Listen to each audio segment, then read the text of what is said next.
Welcome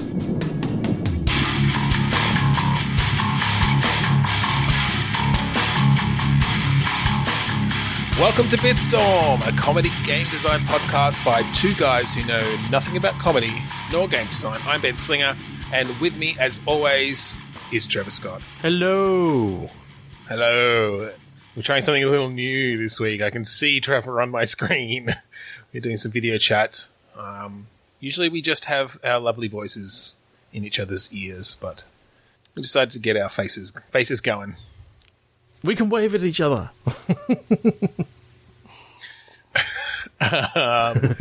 Anyway, welcome to episode, I believe, 110 of Bitstorm.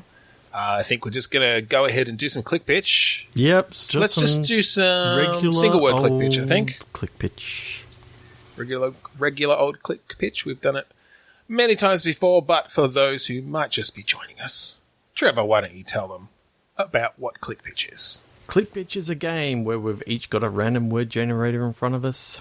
On the count of 3, 2, 1, we're going to click refresh, get our words, and not look at Ben while he's making faces at me on the camera. Get our words, mash them together, create a game design idea. That's why we're here. And then we'll throw it out and try it again. Yeah. I've got to put this pen down and stop playing with it. We do it until we find the one game that we've been searching for. I think that's been our goal for the last 110 episodes. Still haven't reached it. Maybe we'll find it at episode 999, just before we hit 1,000. Do you think that's your prediction? Jesus. That's, well, all right, I'll see you in, I don't know, what? How many years? 50? No. 20? I don't know. I'm not math good. Let's 3, 2, 1, click. 3, 2, 1, click. Wand. Hell. Ooh, the hell wand. I'm seeing this as like a game where it turns out the devil has always been like a wizard. And he's actually lost his wand. Someone's actually stolen the wand, and now it's like a race between heaven and hell to try and find this wand. So, okay. So the devil is a wizard. Yep. Can we dive into that a bit more? Like how? So instead of him being a fallen angel, he's some sort of dark wizard. I think it like an alternate version of the heaven hell mythology. Yeah, I think it's an alternate version of the heaven hell mythology. People just thought that it was like magical, winged creatures and all this sort of stuff because that was the stories passed down through time. But what the angels actually were are just powerful witches and warlocks and like D&D style. I like the idea that he's not actually all that evil. He's just like I'd put him on. Again, if you're talking D&D, he's like chaotic, neutral or something, right? Like, but he's been locked away, or he's locked himself away for these millennia. Developing his spells, and maybe he's trying to break his way out. But it's. Yeah, I like the idea that he's just this sort of curmudgeonly old wizard who's sort of done some bad shit in his past. but not maliciously. He's just like really reckless and chaotic with his magic. Well, when you think about it, like the whole mythology of Satan or Lucifer or whoever, Beelzebub, they're not really talking about a guy who's done a whole heap of evil stuff. They're talking about a guy who looks after the people who have done all the evil stuff, and he tortures people who have done all the evil stuff. So the whole idea about, yes, he's the king of hell, but hell's only bad because of all the people that are in it. Like, and all the torturing that's going on there. And all the torturing, but they're torturing people who deserve it, supposedly. So he's just like perception.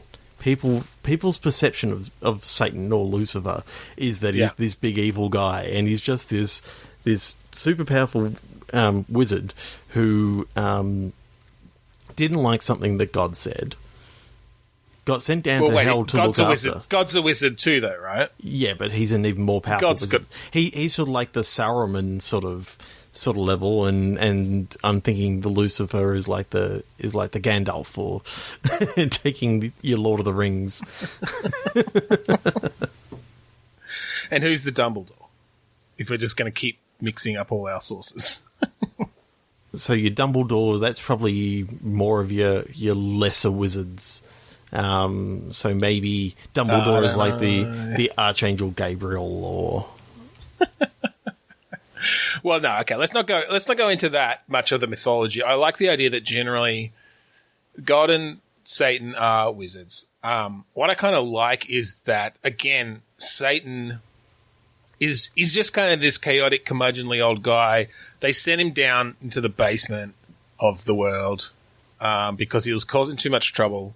And they decided that, like, when people were doing bad shit on Earth, they'd send him down to Satan because they figured he'd find something to do with them. And he just starts experimenting on them with all these spells.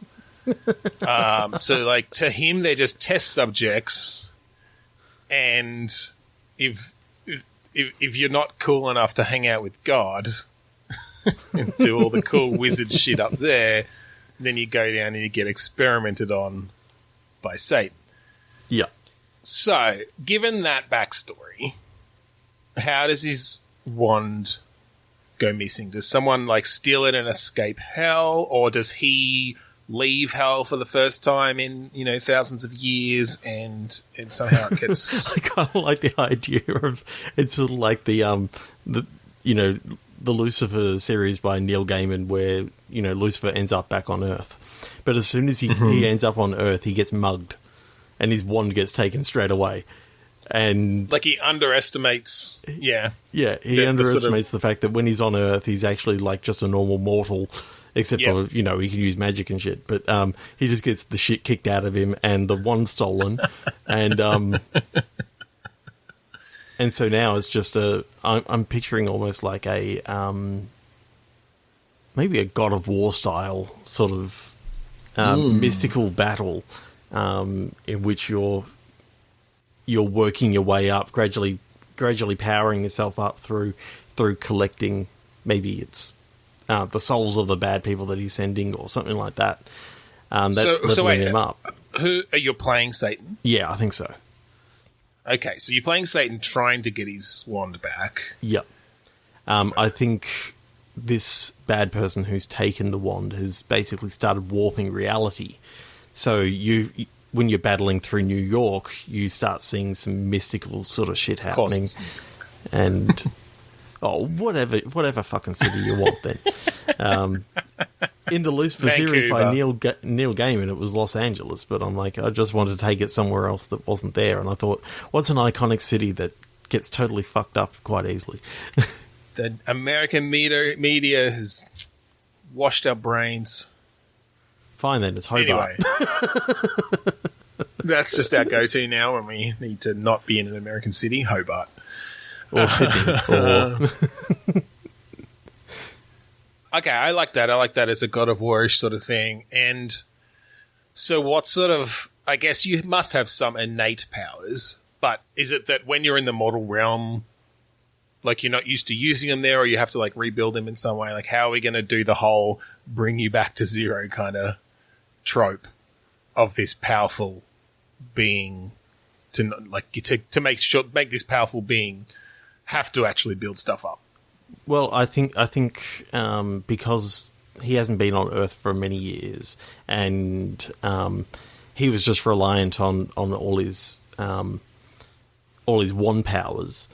Like, what powers him up is basically souls of the dead. If he captures them, and he can sort of harness them to do magics and shit. Okay, so that's also how he's become so powerful. Is like, he was maybe just a delinquent wizard beforehand, and then they shoved him down in the basement and then started sending people to him. And over the millennia now, he's learned how to transmute their souls into magical energy. Okay, I like that. So so does he just start killing people? Well, I'm thinking that you get beings that have been transformed into beings being transformed by Can it be beans? No. I'm thinking hellish sort of demonic, creatures are being thrown at you, and you find out later on in the game that it's actually the guy who's got in charge of the wand has been converting like people into these demonic creatures. So the souls that you've actually been capturing are sometimes good people and that sort of stuff, and that's when you can have like maybe a breakdown sort of thing of you show that how many. Like the level of evil that you've... No, I'm thinking absorbed. more a breakdown of, he realizes that he's actually been, absorbing the souls of these maybe good people. Oh, he has a breakdown. Yeah, he has a breakdown. And I thought you were saying it gives you a breakdown, like a statistical breakdown saying... 13 Christians! Yeah, by religion, exactly. They're all wrong. I don't think anybody worships God as a fucking wizard like that. I guess he kind of looks like one in a lot of I think this could be, he sort of gets at that point, when he realizes you can go down the path of now he starts, harnessing the powers of the good and trying to convert these people back into... Oh, that could be interesting because he's never had good people's souls to work with. Maybe he finds ways to use that energy, and it becomes an even more powerful energy, and he realizes. Oh, you could do some. I mean, it's a redemption sort of arc. But I mean, I was going to say, typically for this sort of game, it's a fairly black and white moral dilemma. But you could make it that the good soul stuff is more powerful, and at first you obviously just start getting it accidentally because good people are dying around you. But you can make the choice later on. It's like, oh shit, I could really use some more of that good stuff. And you just start killing good people. Kind of like in BioShock, they had the atom that you could harvest from the little sisters, or you could save them and get a little bit less of it. That whole moral quandary. And you can sort of maybe have the two endings of, the good ending is once you find out what's been happening, you can actually start going down a different path of, or you can just go full on evil and still go and kill everything that you can, or you can go down the path of trying to save all these people. Yeah, so you do get a breakdown then. X% of good people killed. I like this. I really actually like the idea of a God of War style game in the style of the most recent one, but set in like a city. Yeah, that's gradually being perverted by this thing. So the further you go into it, like the more mystical and broken apart it becomes. So by the time that you get towards the end, like the buildings are like floating land masses and all that sort of stuff. It's sort of all broken apart. Or maybe just like, really sort of mutated and jagged. And because I love the idea of, even not quite a Planet of the Apes thing, because you know where you are, but just like the Statue of Liberty, the top of the Statue of Liberty just like morphed through another building and on its side, and, in the later levels it's sort of all... Well, I'm sort of imagining that one of the big bosses that you come up against is like the Statue of Liberty that's been like brought to life. Ghostbusters 2 style? Yeah, except it's evil this time. So when you take it out, then you can actually crawl inside it and oh god, that'd be good. You get a big like mech level. You just stomping around in the Statue of Liberty. I'd love it if you could like knock it out. Like with a massive punch, it knocks over backwards. You get in it, and then the next level, you've got the Statue of Liberty that's continually walking, and the whole level's like moving around. Oh, on it, and you're like, inside it, and you've got like arms and that sort of stuff moving, and that'd be cool. I like the idea of seeing out like through the eyes and through cracks in it. Seeing the buildings going past and really getting that sense of, Yeah. Of how huge it is, and it's like moving through the city. And you're literally taking out all these evil entities within it that have basically given it power. In this case, if you start converting them, then the power comes over to good, and you can start getting control and say, this is where my mobile base has to go next. Oh, and then I like the idea that just early on, that just becomes your base. Then it's the center of operations. They can literally move around the city. Yeah, or maybe to like make sure it doesn't stomp on anyone. You just have it out in the ocean or the river or whatever it is that's around Manhattan. And it's just like moving around, just head above the water, torch above the water. Yeah. That's cool. I like that. All right, we got a lot out of that one. That was good. 3, 2, 1, click. Yeah. Facility. Humbug. Sounds very Christmassy. Humbug. Sounds very Christmassy. Yeah. Well, it could just be a bug that hums. Well, a humbug is also quite often a hard-boiled lolly. That is true. I just saw that on... Yeah. So we could think of like, ooh, have we gone down this path before? A Willy Wonka style game. We have done some sort of Willy Wonka thing. But that's not to say we can't do a different one. Yes. I kind of like the idea that this is maybe years down the track where Charlie's looking after it. Okay.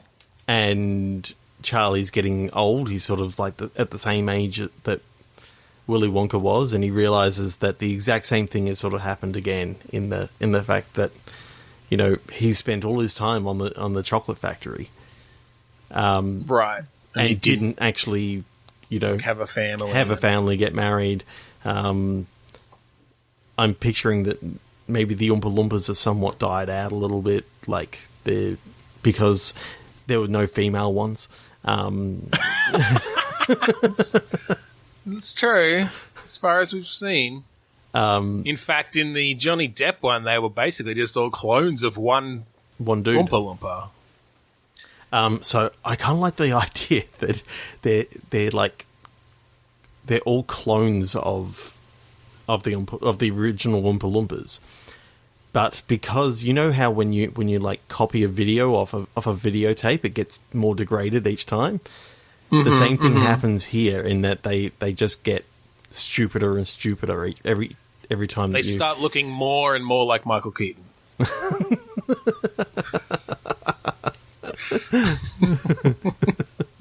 I like this. I like this idea of what the next generation of the chocolate factory would look like, what Charlie has done with it over the decades. Yeah.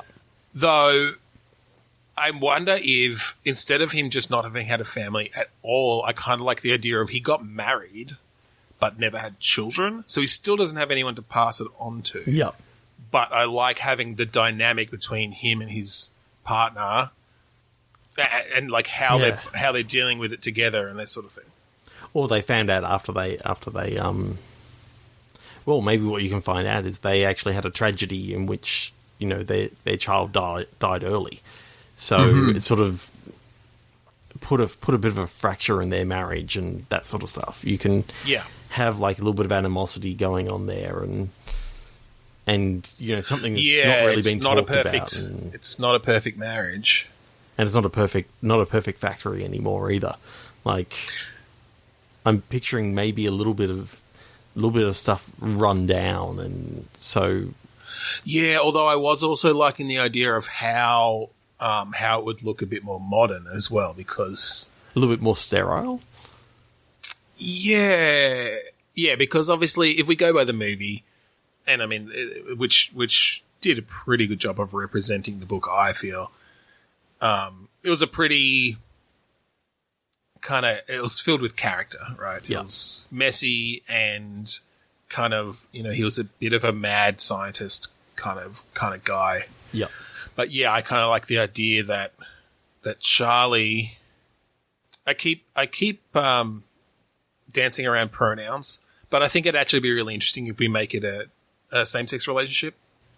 Yeah, why not? So Charlie and his husband. And maybe that's part of also why, like, the difficulty around kids and that sort of thing. Like, they adopted they adopted and then the child died, or, you know. I think it was an accident in the factory that happened. I like the idea that the husband is actually like the inventor this time, and Charlie's more the marketing sort of guy. So, and more of the engineer, maybe. Yep. In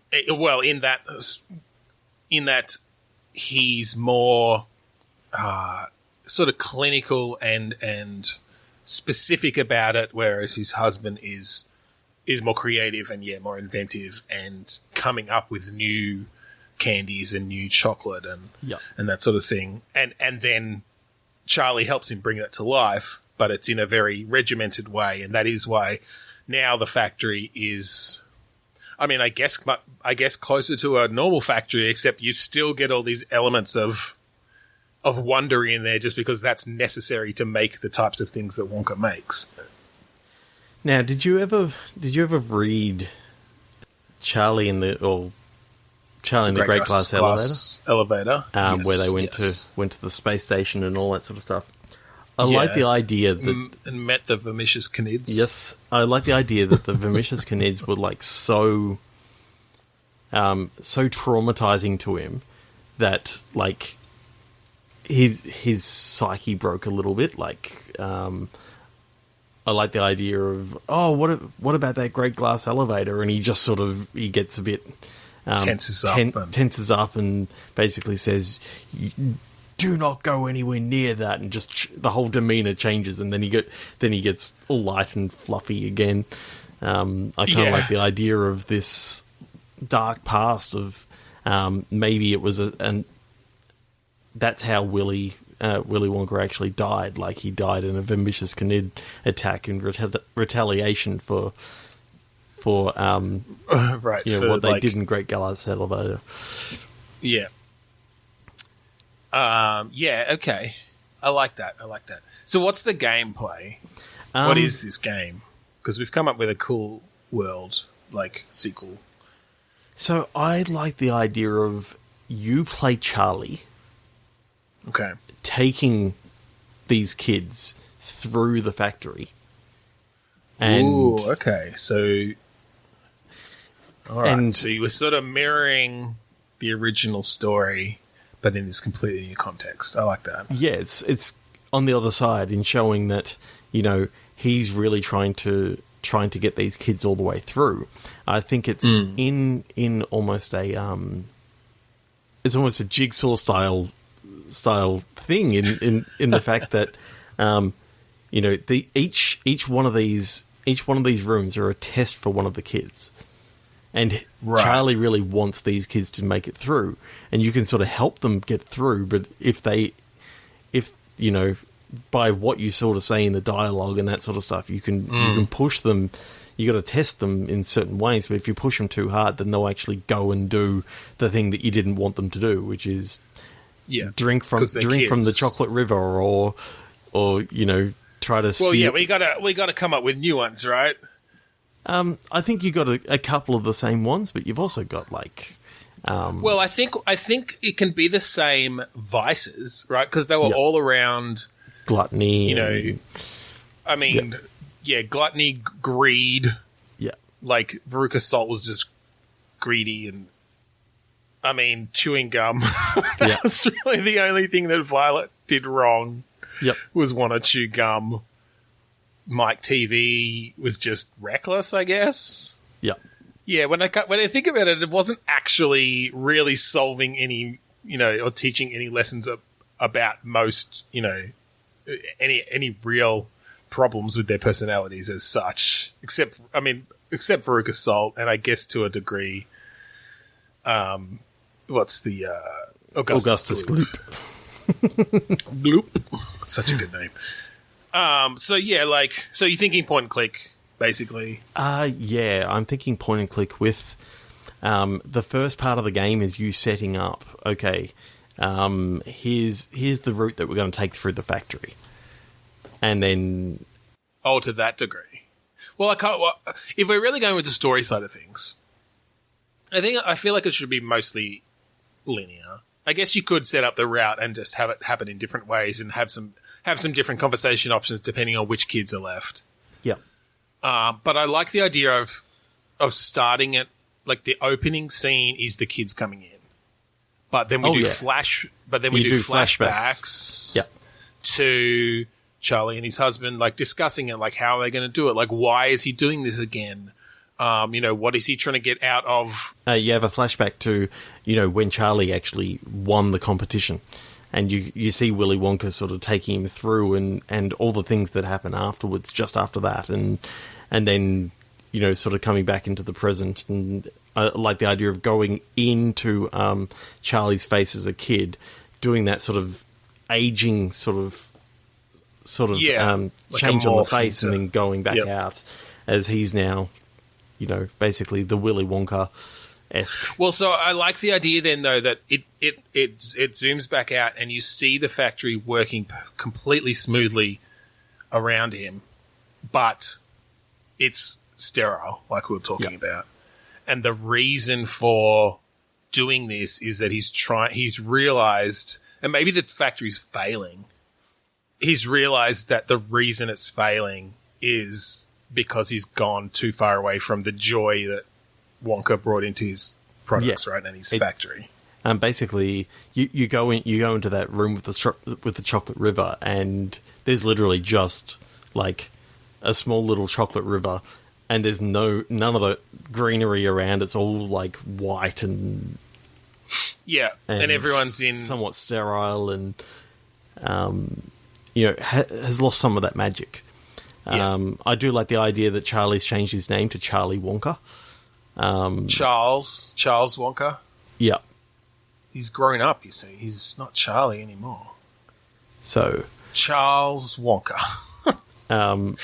I just like the idea that he changed his name because of the whole, I suppose to keep the brand going and have it as Wonka chocolates. So you don't want to call it bucket chocolate. Either bucket owed chocolate, Wonka Factory, or Charlie's Chocolates. The alliteration on maybe CC the husband's doesn't sound name starts with a W. Maybe it's like Wally Wonka. Wilfred. Wilfred, but then it'd still be Willy. But yeah, I like that it's like because Wonka passing it on was sort of all about passing to someone who he could trust and who would be responsible with the factory. But Charlie took that so seriously, particularly after Wonka's death, and then even more so after the death of their child, which was maybe like you said, maybe they drowned in the fucking chocolate river or something. Like maybe they had an accident in the factory with one of the sort of wondrous things that are there. Yep. Because the factory is no place for a 6-year-old or something, whatever. And after that, he really just like shut it all down. You know what I would and made it completely safe. It was actually, he thought, this was really great when I was a kid. He gave him some of the fizzy lifting drinks. Oh God! And it didn't work on the kid, and the kid, wasn't able to burp, figure out to and burp. went through the fan. Oh God! Oh, gross.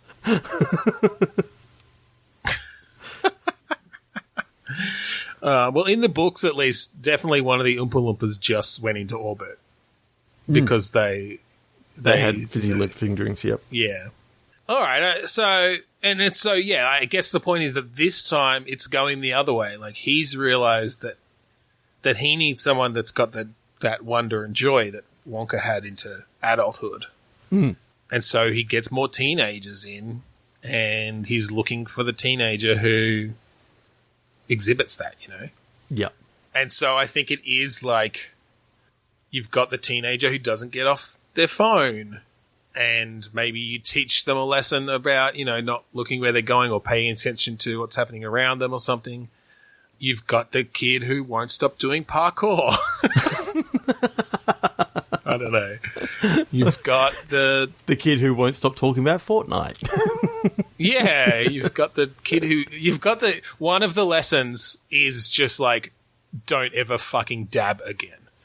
Like... just like bubblegum was the bad habit in the first one, dabbing. Every time this kid does something, he dabs, and it's just like, eventually, something takes his arms off. I don't know. I like the idea that Charlie's getting like a gradual twitch every time that he sees the dab. He's just like, he just can't stop his eye from blinking. He just sort of covers it and just sort of rubs it in a bit and goes, okay. Finally, just pushes the kid into the river. You know what? We've never done this before. I don't think. I feel like maybe this should be an FMV game. A full motion video game, Jesus Christ. Yeah. I don't know. I feel like just you were talking about some real sort of acting and stuff there, and I'm like, oh, maybe we should just like... Or you just like a branching story. Yeah, I know, but I don't know. There's something you know what we need? FMV. We need the AI actors from last week's episode. From last week. This is their first movie's the sequel, Charlie's Chocolate Factory. Yeah, so I kind of like the idea that Charlie maybe goes a little bit crazy throughout. Like, you actually find out that he set up some of these traps to sort of, like, they're a little bit more lethal this time than... Oh, God. Well, and there aren't any or enough Oompa Loompas around to save him either, like, to take him away and whatever, do their magic. One of them, it gets sent down to the furnace, and he goes, okay, so it only gets fired up on Thursdays. And it's like, it is Thursday. Oh, shit. Send the Oompa Loompas down. Oh, shit, they're all dead. Fuck. I'm sorry, ma'am. Your daughter has been incinerated. You can have a lifetime supply of chocolate. The door opens up and you hear the screaming. It's like, oh my God, it burns! And shuts again. Oh, God. Started to turn into a real horror game. Yeah, 3, 2, 1, click. Well, let's just wrap it up with, I think, narratively, I don't know if we do go full horror, but I do like the idea of, like testing these kids and the discussions with between Charlie and his husband, and they make up because they have drifted apart since the death of their child, but I'm just wondering they help whether each other throughout the whole tour and I don't know, find a new adoptive daughter or something. Yeah, to give I'm just wondering whether the because they've got the cloning technology, whether they've actually tried cloning their themselves? son or daughter. Right. But it only works on Oompa Loompas. Whether Charlie's been trying to do it and sort of God, so they just go into one room and there's all these like misshapen kill me half gestated clones. All right, now 3, 2, 1, click. Yep. Masquerade. Replacing.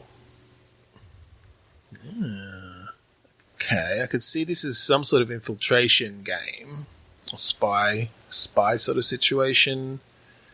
Yeah, you having to, because people at a masquerade ball kind of thing, or in costume in general.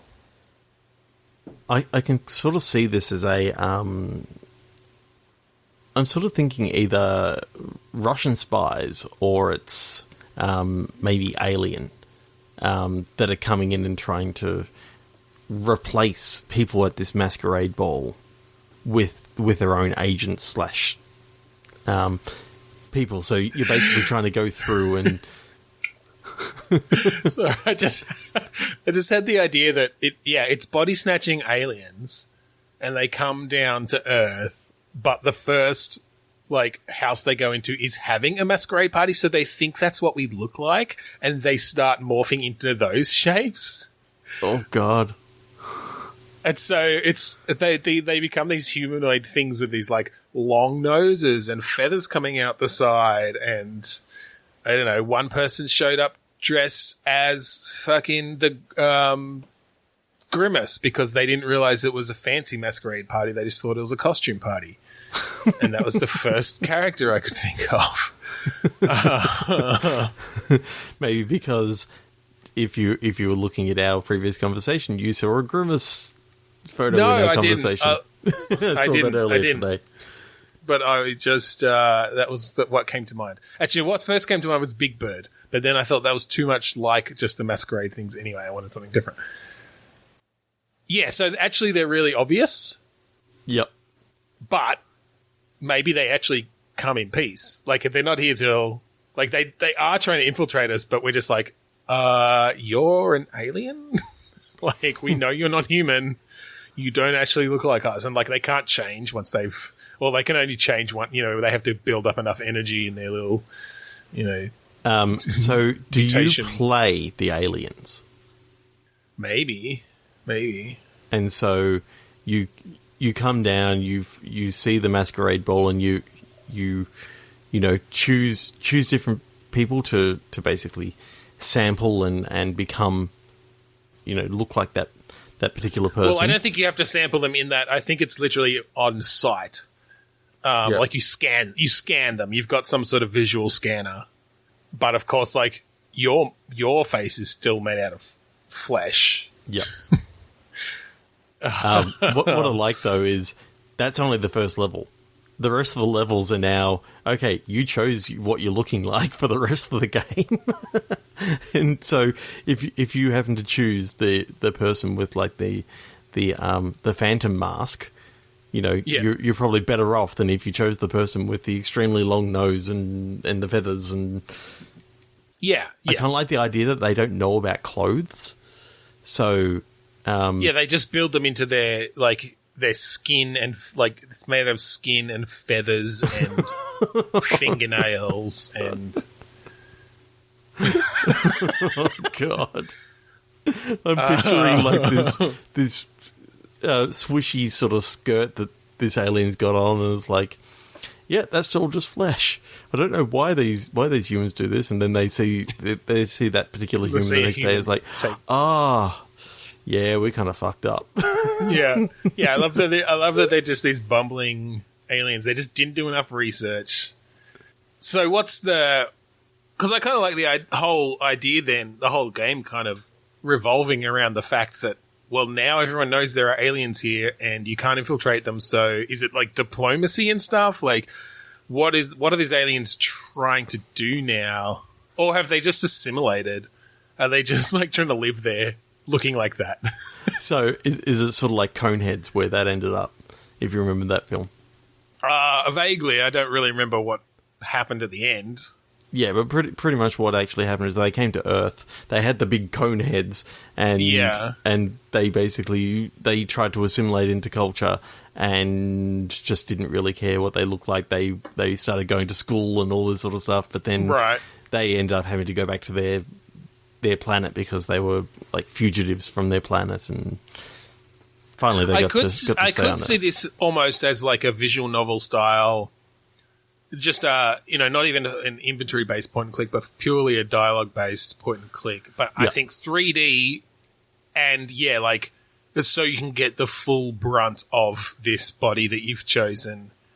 And you basically do get, maybe you're just a single alien, maybe it's just one alien rather than a group of aliens. Or maybe a few. I don't know, like similar to Coneheads. Maybe it's like a family of aliens, and they all pick one of the guests, and you're the youngest child. Morph grotesquely,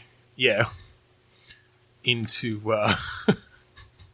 I'm just looking at some like masquerade masks here, and like some of them have big horns, and obviously most of them cover the eyes, so they're going to have definitely weird markings and protrusions around their eye area. Yep. But noses and feathers, and I really want to see a 3D artist like put that together. With some great subsurface scattering all over it to make it really look like skin. Oh. Get that cartilage in the nose feeling right, I can see like a fight breaking out, and like they get punched in the mask area, And like green blood starts trickling down from the mask, and it's like, oh, it's actually part of their face.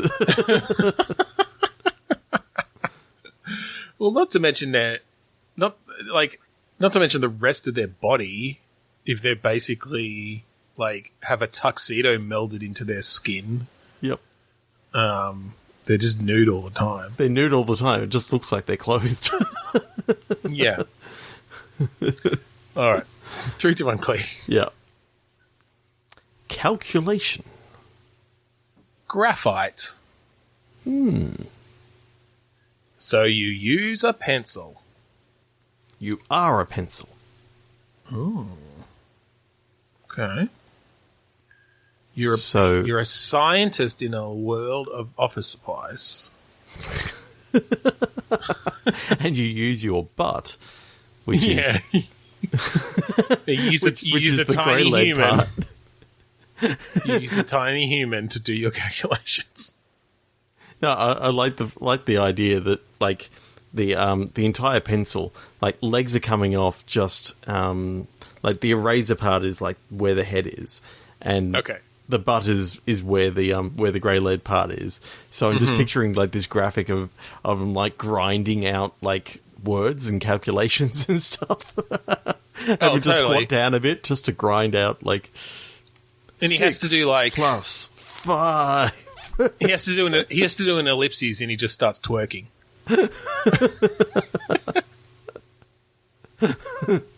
I'm picturing this as like a Toy Story, but for stationary.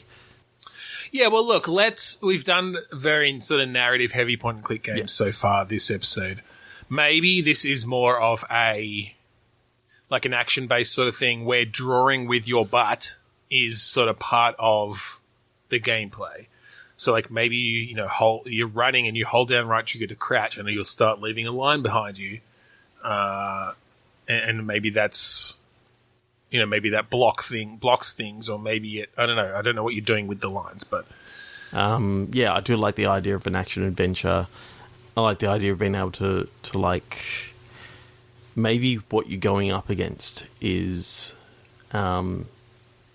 evil erasers. Evil erasers. Yeah. So maybe you're one of these. Yeah, I kind of like the idea that it's erasers because he's rare in this world in the fact that he's part eraser, in the fact that he's got an eraser on his head, so he's got that sort of. He's a half breed.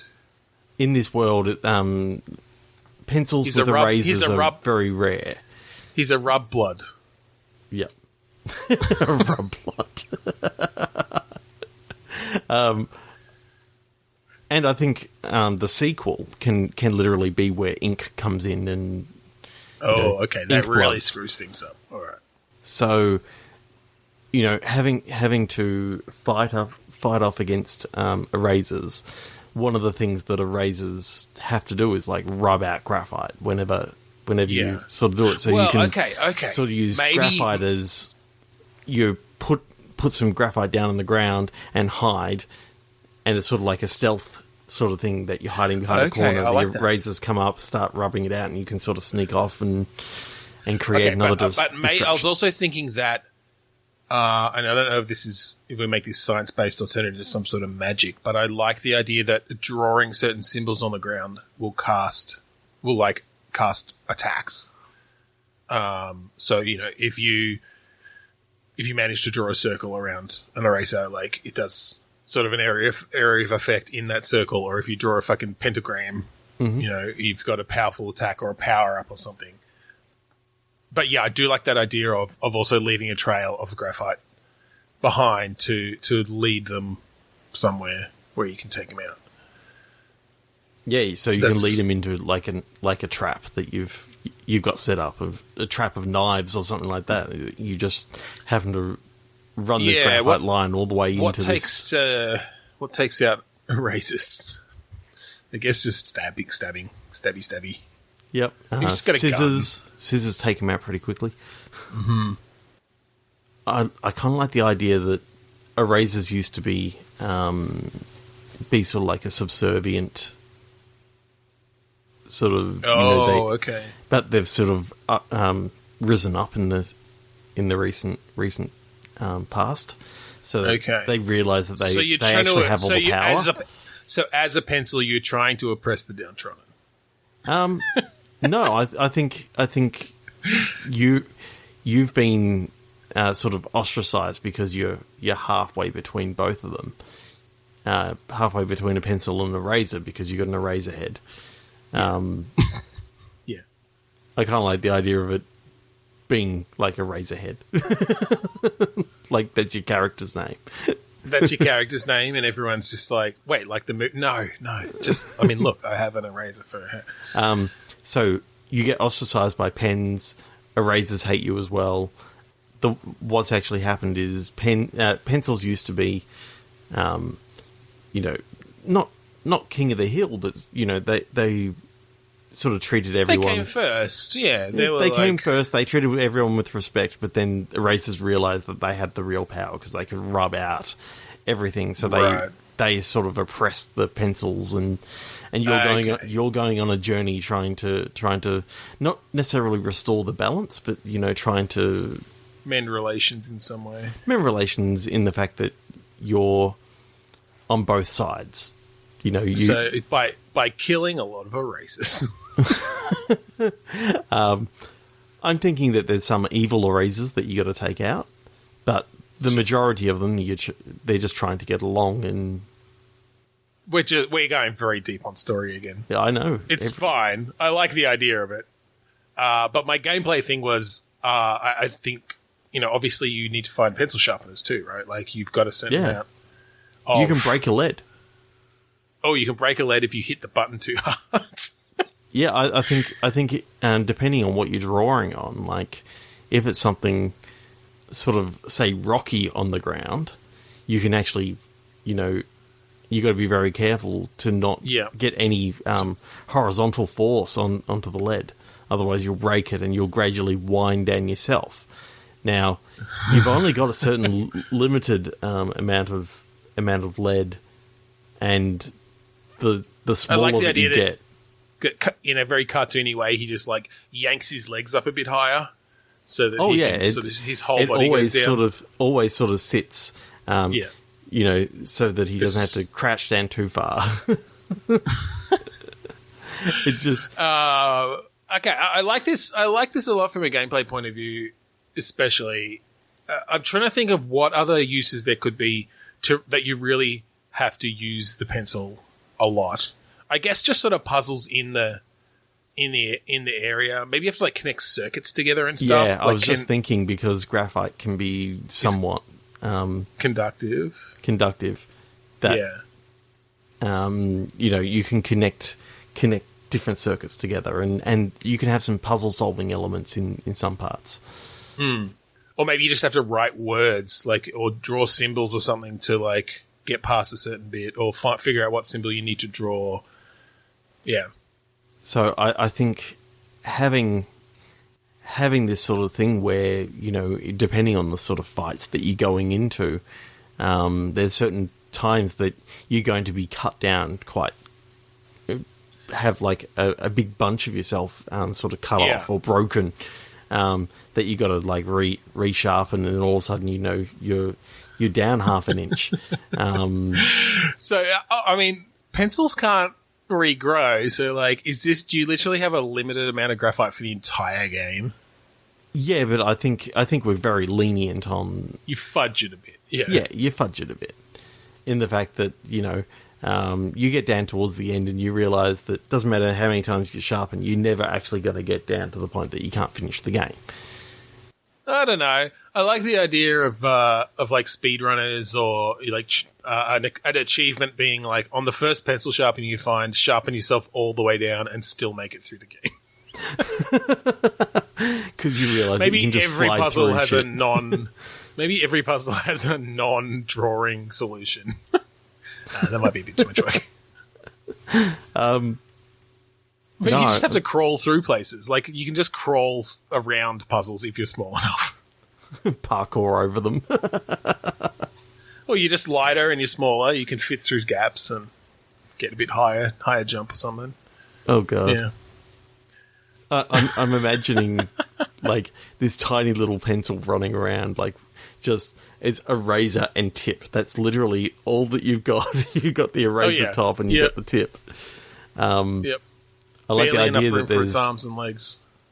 when it gets or the eyes that are sort of like just sitting on top, sitting at the front of the eraser.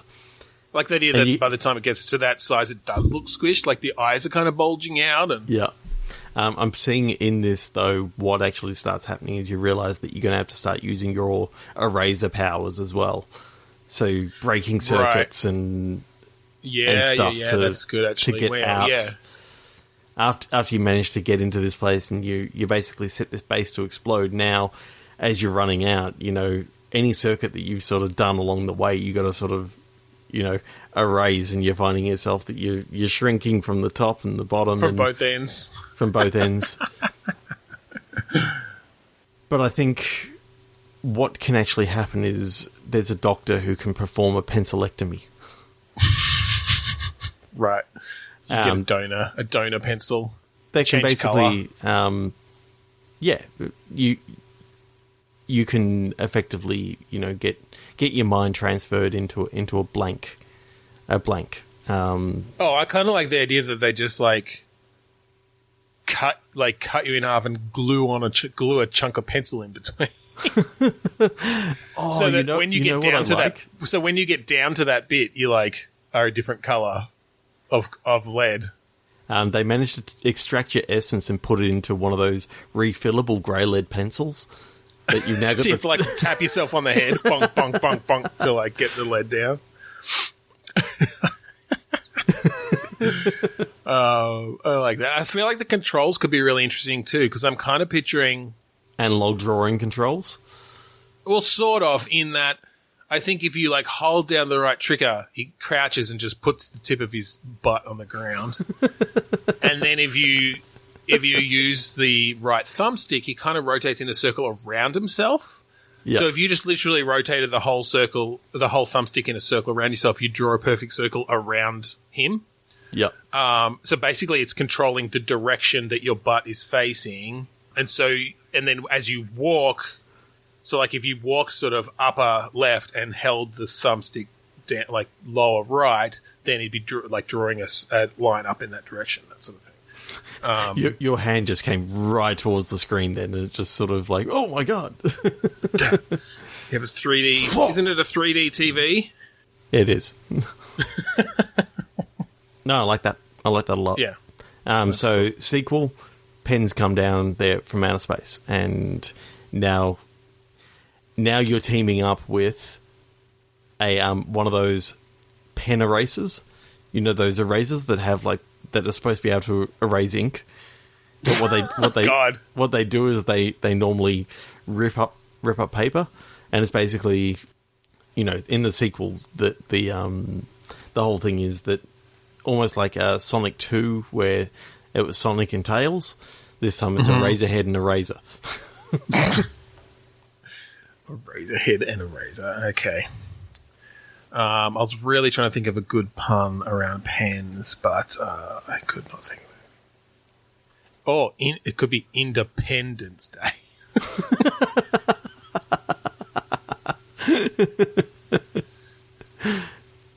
Oh, right, God. 3, 2, 1, click. Yep. Marksman. Message. Okay, I like that. This could be an archery game. Yeah, that's where I was going to. But you're a postman. Yeah, I was going to say basically that same sort of thing that you're... Because I got this image in mind of someone pays you to send a letter to Joey in over there, a few blocks over, and you have to aim it so an arrow lands directly in front of him, sticks into the wall, and the paper just the scroll just unravels in front of him. It's got the message on it. I do kind of like the idea of an archery game where your goal is to just miss the people. That's kind of cool. It's sort of like Paperboy in the way that you're going along and you got a continuous speed in which you're going along. But it's like, okay, I gotta put this paper here, this message here. You're firing it into people's yards and shit. Yeah, okay, I like that. So you just get points. Okay, this could be a really cool VR game. Yeah. Obviously, you're on the back of a truck.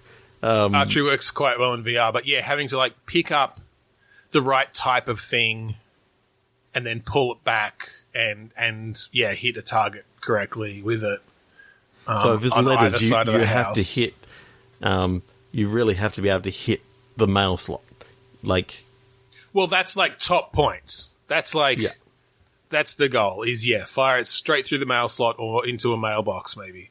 But if you hit the door, you still get pretty good points. If you smash a window, not as many. If it just goes on the grass, even less. If it goes into a pile of dog shit, bonus points. And if you skewer a guy through the head, you're kind of not going to get any money for that. Well, I think in the sort of true mode of the game, it's almost point blank style. You've got like 3 strikes and you're out. So if you kill people or hit people 3 times, then like you haven't made it through the mission. But I like the idea that it's continually moving down. You've got things that are coming up next in the quill of where they need to go, but you realize, oh crap, there was actually another message for this house 3 houses back. Okay, reach and and you can totally launch it. I like the idea that you've got. I mean, it's hard to sort through a bunch of stuff in VR, but if you have these letters with big numbers on them that have to match up and go to the right house. Well, I think when you pick up a letter, what it actually does is highlights the house. Right, yeah. I guess it's just you don't want to make it too easy to miss houses that you've already gone past. I like the idea that, you sort of get a sense of an eagle vision sort of thing in that house is now highlighted, so you turn around and you go, oh crap, it's all the way back there. Yeah. So for newspapers, do you have like a bazooka? Or a t-shirt cannon that fires out newspapers? Yeah, I reckon so. So maybe it's different levels, or do you have to switch between them to do the right one, or does it automatically switch when you pick up the object? Yeah, I think... Because I feel like it's a different movement then, right? Obviously, you're not pulling back an arrow, you're actually having to aim, and you've got the barrel of it in front of you, and you're really having to aim with the barrel. Yeah. Yeah. That's actually really cool. I've got some... Then maybe packages. Is there something you can do with packages? Little catapult. Or trebuchet. I like that actually, because you have to like set it up ahead of time. So like you're not going to have many packages in a run, but it's like you check first. You've got, all right, I've got a package for number 5, number 10, number 12. So it's like, all right, load it up with package number 5 for number 5. You're driving down, you do a bunch of letters, you do a couple of newspapers. It's like, all right, 5 coming up and fire. You have got to time it ahead well enough that it's going to, flip, do its thing, fire over, and it's like, oh, okay, shit, all right, well, we don't have one coming up till number 10, so I'll fire off a few more letters. All right, load up number 10, and then, newspaper, quickly grab the t-shirt cannon or the newspaper cannon, and... they've got a subscription, on the roof. That's no point. What I like is if you've actually missed anything, you can get the guy driving to go around the block and come back. But, the best way is... less points depending on which lap you're on or something. Yeah. Yeah, the whole idea is if you can get a whole streak done in one lap, and then, you can have other little things like... okay, this particular house has got a sprinkler going. So now you got to be very careful that you don't get the letter wet, so you can't land it on the lawn, and you've got to sort of land it. You can. Yeah. Some of them have more challenges. This one's got a dog. Yep. So that if you don't get it perfect, or maybe you can like distract the dog. Maybe you can like fire out a stake on one side of the lawn and then throw the paper on the other. But then again, some dogs, depending on the breed, maybe bring the paper in for their master, so you want to get it close to them so that you don't launch it onto the roof and the dog can't get it, and therefore that's true. Their master doesn't get it. And actually, yeah, maybe you get like super bonus points if you launch it just right that the dog can catch it in midair. And then run inside. Yeah. That'd be cool. Yeah. But yeah, parcels you're trying to land that on like the doorstep. Like on the doorstep. Yep. Papers either in the newspaper slot of the mailbox. Yep. You try and actually land it in that top little part, or directly at a dog that can catch it. Yeah. Or maybe on the welcome mat. Or even on the welcome mat, but if they've got a package and a newspaper, you got to sort of time it that you go, okay, they've got a newspaper, I'll fire off that now, then fire off the catapult, then fire off the letter into the letterbox, and yeah, you got to get the timing right. I think you'd have to be pretty lenient on the packages because the timing is going to be so off. I think you get pretty good points even if you just get it into the yard of the right house. Yeah. But obviously, like there's a radius, like the closer to the doorstep to the front door, the more points. Especially because it's kind of like a, you get a weight and a power that you can put onto it.